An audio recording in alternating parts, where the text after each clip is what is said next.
다이어트 하면 뭐가 먼저 떠오르세요? 칼로리 계산, 운동, 식단? 보통 이렇게 생각이 나죠? 지금까지 우리가 믿고 있던 다이어트 상식들, 칼로리만 줄이면 된다, 운동만 열심히 하면 된다, 의지가 약해서 실패한다. 이건 반은 맞고 반은 틀린 이야기입니다. 왜 반만 맞다고 하냐면 우리 몸 안에 3명의 호르몬 대장이 모든 걸 조종하고 있거든요. 우리가 언제 배고프고 언제 배부르고 살이 찔지 빠질지를 우리의 의지와는 상관없이 이 녀석들이 결정을 합니다. 오늘 영상 끝까지 보시면 여러분은 내가 왜 그렇게 힘들었는지 이제 알겠다 라고 하실 거예요. 그리고 더 중요한 건 이 대장들을 어떻게 여러분 편으로 만드는지까지 완벽하게 알려드릴 거예요. 자, 그럼 첫 번째 대장부터 만나보시죠. 첫 번째 대장 이름은 그렐린이에요. 이 녀석 별명은 배고픈 악마입니다. 우리 위에 살고 있으면서 하는 일은 정말 단순해요. 위가 조금만 비면 뇌에다 대고 소리를 지릅니다. 야, 밥 좀 줘! 지금 당장! 이 그렐린은 특히 밤에 더 활발해지는데요. 실제로 밤 10시가 되면 그렐린 수치가 28%나 급상승한다는 연구 결과가 있어요. 그래서 드라마나 유튜브 보다가 갑자기 뭔가 달달한 거 먹고 싶다 이런 생각이 드는 거예요. 그리고는 나도 모르게 라면물 올리고 있는 거죠. 나다 싶으면 댓글 한번 달아주세요. 이 그렐린의 가장 무서운 점은 굶으면 굶을수록 더 강해진다는 점입니다. 제가 상담했던 김씨라는 분이 있었어요. 32세 여성분이었는데 이번에는 진짜 해보겠다면서 하루 한 끼 다이어트를 시작하셨습니다. 1일차에는 누구나처럼 나 할 수 있어 이렇게 의욕이 넘쳐요. 3일차에는 밤에 살짝 배고프긴 했지만 그래도 버텼습니다. 자, 문제는 5일차 밤에 갑자기 폭발했어요. 아이스크림, 케이크, 과자를 한꺼번에 미친 듯이 먹어 치우고 7일차에는 나는 의지가 약한 사람이야 라면서 완전히 포기해버렸습니다. 이게 바로 그렐린의 함정이에요. 연구 결과를 보면 하루만 굶어도 이 그렐린이 28% 이상 폭증한다고 해요. 이래서 굶는 다이어트는 100% 실패할 수밖에 없다고 말하는 거예요. 그럼 간헐적 단식은 어떻게 해요? 라고 물어보실 수 있는데 간헐적 단식은 양날의 검이에요. 어떤 사람한테는 최고의 무기가 될 수 있지만 어떤 사람한테는 독이 될 수 있습니다. 간헐적 단식이 도움되는 분들은 밤마다 야식 먹는 게 습관인 분들, 그리고 하루 종일 군것질하는 분들, 그리고 혈당이 롤러코스터처럼 오르락내리락 하시는 분들이에요. 이런 분들은 16대 8 단식으로 그렐린을 재교육시킬 수가 있습니다. 하지만 굶으면 폭식하는 분들, 수면 부족한 분들, 스트레스 많은 분들한테는 독약이에요. 이런 분들은 규칙적인 식사로 그렐린을 안정시켜야 돼요. 실제로 야식 때문에 3년간 요요를 반복했던 A씨는 16대 8 단식을 시작한 지 정확히 3주 만에 야식 충동이 완전히 사라졌어요. 그래서 3개월에 체지방 8kg를 뺐습니다. 반대로 폭식 습관이 있던 B씨는 무작정 하루 한 끼를 시도했다가 일주일 만에 더 심한 폭식으로 이어졌습니다. 본인이 야식파인지 폭식파인지 나는 어떤 타입인지 한번 생각해보세요. 자, 이제 두 번째 대장을 만나볼게요. 이름은 렙틴입니다. 별명은 고장난 신호등이라고 할 수 있습니다. 렙틴은 지방세포에서 나와서 우리 뇌에다가 야, 이제 충분히 먹었으니까 그만 먹어 라고 알려주는 역할을 해요. 정상적으로 이게 작동을 한다면 밥 먹고 나서 자연스럽게 이제 배부르다 이런 느낌이 와야 돼요. 근데 문제는 이 신호등이 고장 났다는 거예요. 여러분도 이런 경험들 많이 해보셨을 거예요. 분명히 배는 부른데 입은 심심하고 밥 먹고 디저트가 땡기고 배부른 게 언제였지? 이런 생각. 살이 찔수록 우리 지방세포가 늘어나잖아요. 그럼 렙틴의 분비량도 늘어나고 배부른 신호가 더 잘 들려야 할 것 같잖아요. 근데 실제로는 정반대입니다. 뇌가 그 신호를 못 들어요. 신호등이 빨간불로 바뀌어야 하는데 계속 초록불만 켜져 있는 상태인 거예요. 그러니까 차가 멈출 줄 모르고 계속 달리는 거죠.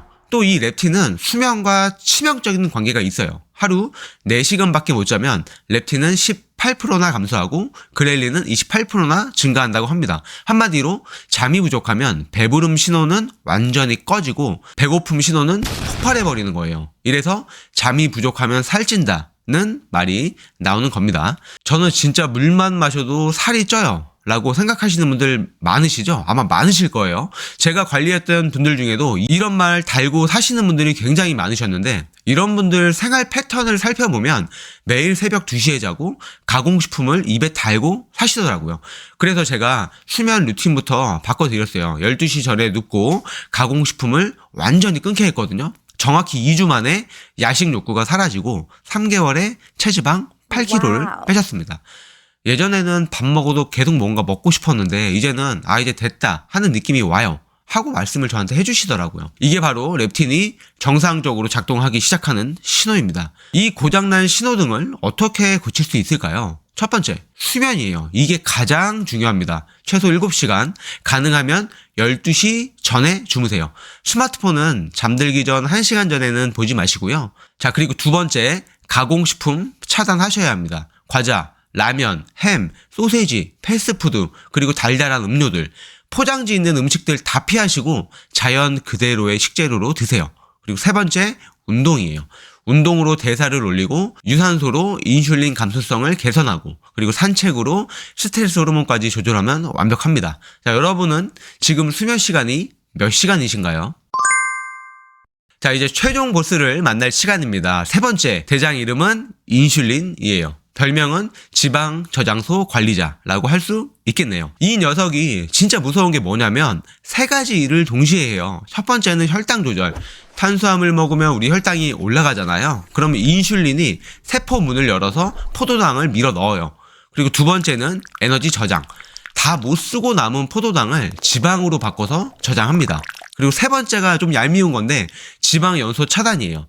야, 지금은 저장 시간이야 라고 하면서 우리 지방이 타는 걸 아예 막아버려요. 인슐린 저항성이 있는 사람은 똑같은 칼로리를 먹어도 지방이 2배 이상 잘 쌓인다는 충격적인 연구 결과도 있습니다. 이해되시죠? 똑같이 1500칼로리를 먹어도 어떤 사람은 안 찌고 어떤 사람은 찌는 이유가 바로 여기에 있는 거예요. 그래서 단순히 칼로리 계산만 하는 건 의미가 없어요. 그래도 칼로리가 중요하지 않냐고 물어보시는 분들이 있으실 수 있는데 물론 칼로리도 중요합니다. 하지만 같은 칼로리라도 언제, 어떻게, 무엇을 먹느냐에 따라서 결과가 완전히 달라진다는 거예요. 인슐린의 악순환 고리는 이래요. 탄수화물 먹으면 혈당 급상승, 인슐린 대량 분비, 지방 저장 모드 온, 지방 연소 스톱, 혈당 급하강, 다시 배고픔, 무한반복. 이 고리를 끊지 않으면 평생 살이 안 빠져요. 아까 말씀드렸던 얼마 안 먹는데 살이 찌는 분들, 생활을 자세히 살펴보면 단음료, 디저트, 야식이 하루도 빠짐없이 있어요. 그럼 인슐린이 하루 종일 계속 분비가 되는 거잖아요.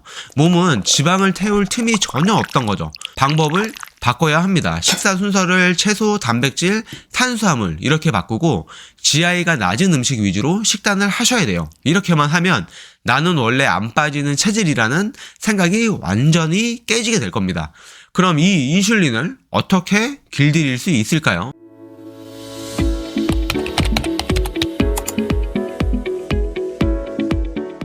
자, 첫 번째, 식사 순서 바꾸기입니다. 지금까지는 우리가 밥부터 먹었잖아요. 이제는 채소부터, 그 다음 단백질, 마지막에 탄수화물. 이것만으로도 혈당 상승폭이 50%나 줄어들어요.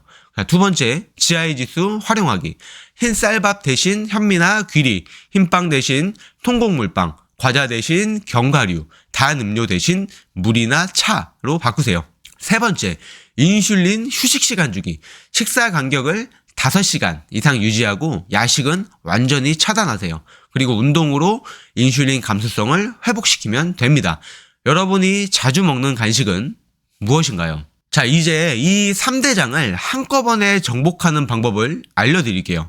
1, 2일차는 기반 다지기입니다. 밤 12시 전에 주무시고요. 가공식품은 완전히 차단해주세요. 그리고 식사 순서를 바꿔주세요. 1, 2일차는 이 세 가지만 하시면 됩니다. 자, 3일에서 4일차는 리듬 만들기예요. 식사 간격을 5시간 유지해주시고 단백질 비율을 조금 늘려주시고요. 그리고 가벼운 산책을 추가할게요. 여기까지 하면 몸이 변화를 느끼기 시작할 겁니다. 그리고 5에서 7일 차는 완전히 정착하는 시간입니다. 이때쯤 되면 놀랍게도 야식 충동이 현저히 줄고 자연스러운 포만감이 돌아오고 에너지 레벨이 확 올라가는 걸 직접 경험하시게 될 거예요. 여기서 중요한 건 이 3일이 가장 힘들다는 거예요.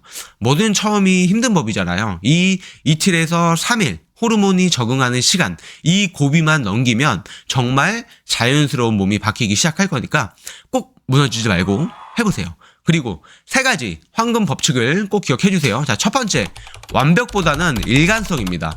100점을 하루 하지 마시고요. 70점을 30일 하세요. 두 번째, 의지 대신 시스템.